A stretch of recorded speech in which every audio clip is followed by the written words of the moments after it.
It is my anniversary.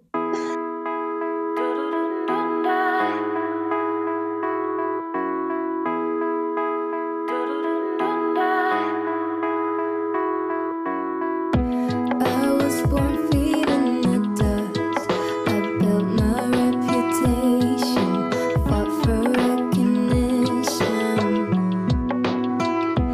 I was raised an underdog, would take any ovation, and without hesitation. I was born feeding the dust. I built my reputation. I'm an Anambra girl. Yeah, I'm from Nnewi, Gangan. Please watch till the end of this video. Thank you. Hello guys, and welcome back to my YouTube channel, and it is nice having you back here. So today we're going to be talking about something very funny and something very weird too. I'm going to be giving you guys premium gist. Apparently, I had this budget friendly Igbo traditional wedding in Abuja that was, I wouldn't say it was a surprise, but it was kind of a surprise. So someone from outside looking at you like, oh, I think your wedding was a surprise to you because this is not how people plan for wedding. I already know the day I was going to get married. Like I knew the day for my traditional wedding. But I was at Benin at the time. So it was during my NYSC kidney. So I was at Benin at the time.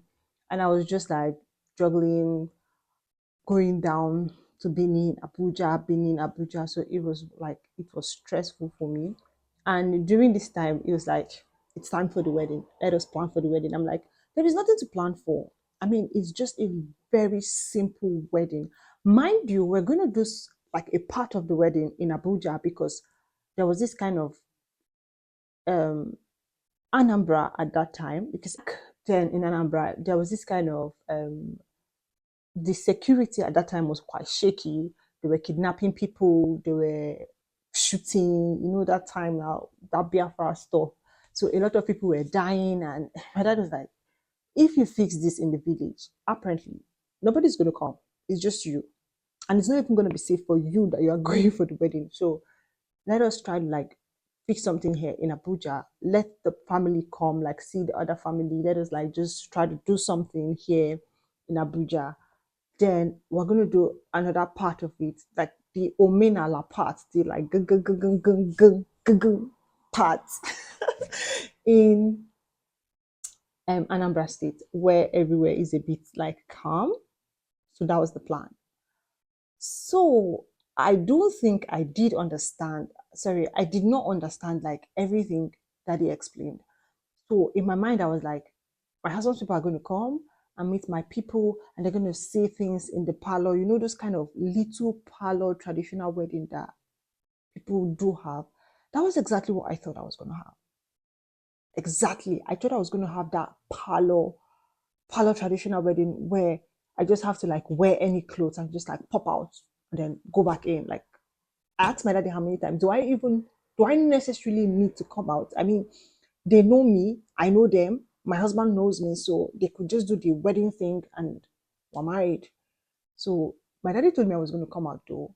But in my head, what I was thinking was that it was just a parlor thing. 2 days before my traditional wedding, I took a flight down to Abuja, and a few days later, I think it was the same day, my husband took a flight down to Abuja to like his parents, like it wasn't like so many people. So I hope you're getting the reason why I really did think it was going to be a parlor thing. But trust my husband, he had already gotten his clothes ready because even when we were talking over the phone, I had made him believe that you are the one that's going to be seen by people and all of that. I am just going to be inside, and probably I'll just come out once when they're like, who is the bride and blah blah blah. And I can actually wear any clothes. I was telling my husband, I have a list that I'm going to wear and I have a wig. It's not a serious thing. So what's the need of looking for new clothes? Because one thing that was actually one major thing was that the next day, like I was going to get married traditionally today, the next day was my court wedding. So I was like, I'm going to prepare for the court wedding. In fact, I had a makeup artist already for the court wedding. I had everything booked. I have everything planned. My clothes was there. My bouquet, my heart. I was planning for the civil wedding, but I didn't think I needed to plan for the traditional wedding because it was going to be a parlor thing. Just hold on, let us continue this just because what happened on my traditional wedding day surprised the bride. It surprised me. So, guys, a day before my traditional wedding, my mommy, when I came home from NYSC, that was like a day before my traditional wedding. My mommy was asking me, "What are you going to wear?" I'm like, "I have a list." My mom was like, "Is that what you're going to wear?" I was like, "Yeah." And she's like, let us not wear clothes that you've worn before. I'm going to bring new materials because my mommy sells clothes. Yes. My mommy sells Ankara, lace, Georges, and all of that. So she's like, she's going to bring this Ankara for me, different types. And I'm just going to pick anyone I like so that we're going to make it. Because I was learning how to sew at the time. And my friend that had also come, like she came with me, that was the only friend. I didn't have a shibi or anything. Only one friend came back home with me because it's like I'm going to get married, so my best friend has to like be there. So she knows how to sew, and then there was this sewing machine that we had at home then. So it was like she was going to make the dress anyhow it is. So we just like she told me to look for style. I looked for this style, went to the not like corner shop, just like a very close market. We bought the other thing. She suffered me. Eh. She's like, as I'm cutting this thing, be turning it. Yeah, I know you're watching the video. You suffered me. You suffered me. So she's like, I should be sewing some parts, but she did the actual job. She did the actual job of the sewing. She was a better tailor than I was, or she's a better tailor than I am, rather. So why this whole thing were going on? My daddy was now telling us that he's going to invite some people, but now the list that daddy is going to invite, the people daddy was mentioning, are now more than the people I thought in my head. He was inviting this family and this family and this family. I'm like, all these people are not going to enter our parlor. Our parlor is not as big as all the something that will contain all of these people. So I was not like, what is daddy trying to do? Is he trying to make this thing look bigger than it is? Then at that point he was now telling me that he has invited these people and these people and these people and these people. So when I calculated all the people that he has invited in my head, I'm like, this thing is not a small wedding. I know it's small, but it's not like as small as I thought. So what I quickly did was that I just got a photographer because I'm a lover of picture, man. Even if everything is not going to be all right and I'm going to look ugly and I'm going to look yuck, please let me have a photographer to capture the moment. That's all that I'm concerned about. Let me just have a photographer that is going to capture this. That is the point. That is all I'm interested in. So I quickly got this guy. His name is Jamie Styles. I actually called him up. I told him, guy, I have an event tomorrow. Not even next week. Tomorrow. Are you going to show up? I don't need videos. I just need pictures. Just get me some pictures. That's all I wanted. And he was like, okay, he's going to show up because he's going to cover the traditional wedding and the white wedding. Sorry, not white wedding. And the civil wedding. So he showed up. And that day, it was no, not before the day. Let us not rush. While I was still sewing my clothes, I was like, which hair am I going to wear? But luckily for me, I had bought this wig for my civil wedding.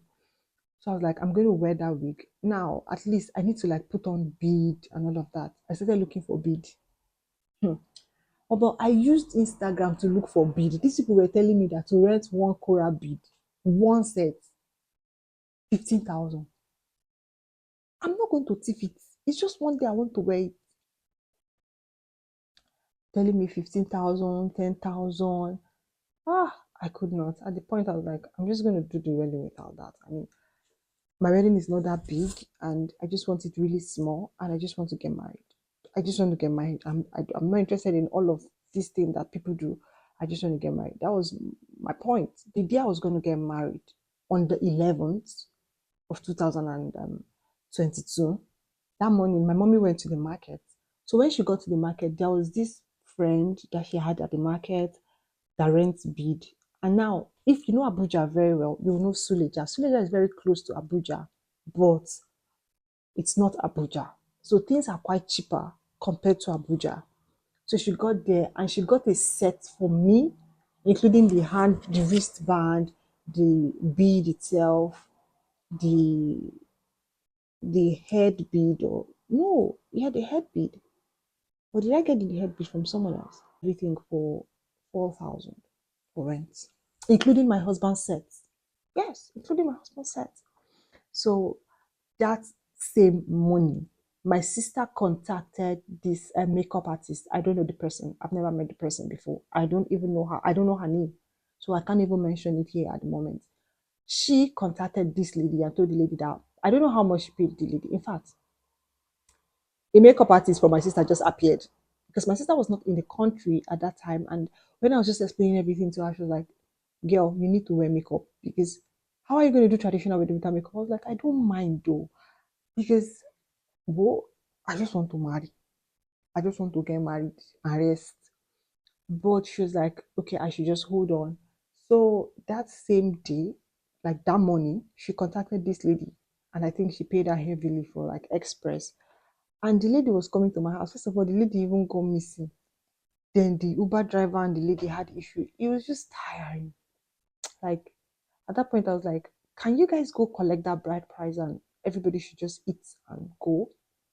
But then this was where my daddy came in. My daddy had everything about like drinks, food.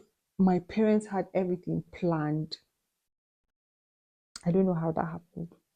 But when you see food, drinks, even the little decoration, chairs, canopy, MC, hey, God bless my parents. My parents had everything planned. The only thing I had to do was to wear my clothes. Literally. I didn't have Ashwebi, obviously. Somebody as unplanned as I am, don't even deserve to have Ashwebi.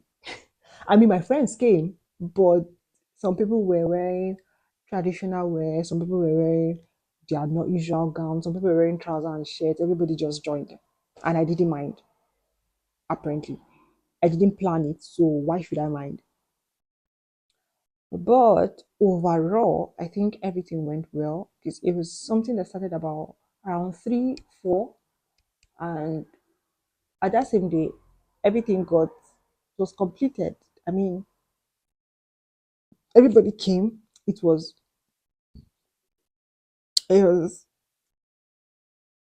everything went fine. But now, after my friend sewed the first gown, I was like, I'm going to use that one for the entrance. And mommy had gotten all the bead and the horse tail and everything. And it was now like, if you're going to come out again, what are you going to wear? I did not know that. Even that when I was complaining and saying that I didn't have time to go get clothes to get all of that. My mother had already called the tailor that stays at her shop and said, "You have my daughter's measurement. Just get one judge and make a dress for her." That was how I got that yellow dress. So that was how I got it. Because I think I am the most careless bride that had ever been married. I didn't plan nothing. I just was the bride somehow. After everything, everybody had come. Like it was just a perfect, like it seemed like it was planned. Nobody, like everybody was not coming to my DM. You did not invite me for your traditional wedding. You did not do this. You did not do that. I'm like, I didn't even know I was going to have a traditional marriage like that. I thought it was like just in-house thing. And it happened that I was the one that misunderstood everything at the end. Like I misunderstood my parents, I misunderstood the whole explanation I was giving because obviously you can't blame me. I was not there when everything was going on. I was serving. It was during my NYSC. And I just like had to just come out, just pop up, do this wedding thing, and then go back because I have to like report to my although Uniben was on strike, but I had to like report to my what do you call that? My CDS and stuff like that. So I wasn't really stable in Abuja to have everything planned. I just come in, go out, come in, go out, come in, go out. And on my wedding day, I was really surprised how dad had organized everything. He had called the caterers, although he did mention that he was going to get caterers before, but I didn't know they were going to make that much food. I don't, I didn't even know how it got paid for. He knows, my mom knows, my husband knows. So I was just the most careless. It's not like I did not care about my wedding, but there was no proper time to plan it, and I really didn't mind. Day I was somewhat, or I'll just say, I was surprised to an extent about how people turned up and how everything was so organized and how everything was, even when I didn't plan it. Everything, the pictures were so nice. And after then, when I had to go back to like NYS, everybody's like, you planned your traditional wedding low key, you did not tell anybody. I was just telling them sorry because I don't know how to explain to them that I didn't see it coming. This is the funny story of how I was surprised and shocked on my traditional wedding. And if I should go back, will I change anything? Yes, I'll change some things. I would be a little more prepared. I would love to involve my friends, like even if I don't use them as I should be, which I don't mind, I can like, involve them, invite those people that really wanted to come, and do some nice stuff like the decorations, the MC. I would have loved to like do some things differently, but I'm really just grateful about how things turned out. It was budget friendly. It involved the community planning it. It's not like I personally just had to pop up and then plan everything. Like my dad, my mom, everybody was in the planning. My sister was in the planning. Everybody was in the planning. My brothers, both of them had to fly down to Abuja. Everybody was in the planning, and it just gave me so much joy. If you ask me, I'll really say I was so grateful. Like I'm still grateful because that's like the best thing ever. It's like the best thing ever that really like happened to anybody. Having everybody involved in the planning of your wedding, and it was just so cool. But if I should go back to change the some things, I definitely will change some things. Like I'll be more prepared, I'll be more organized. I'll like have a really good wedding, have these videos, have this nice clothes, and all those things. But I don't really care about them. Like I'm married already, and or I'm getting married rather. So I'm not really into all of those things. So guys, thank you very much for listening to my story. Please share your comments or rather share your thoughts if you're married. Tell me how your traditional wedding and your white or your church wedding went through or your civil wedding. If you're not married, please let me join you in the imagination. Tell me how you want your traditional wedding or your your white wedding to be. And if you've ever seen anybody like me that had this surprise wedding, please do let me know in the comment section. I'll be glad to really like get to hear that. Subscribe to my YouTube channel. Click the link, click the like, click the subscribe button and the notification bell just so when I pop in another video, you'll be the first to get notified.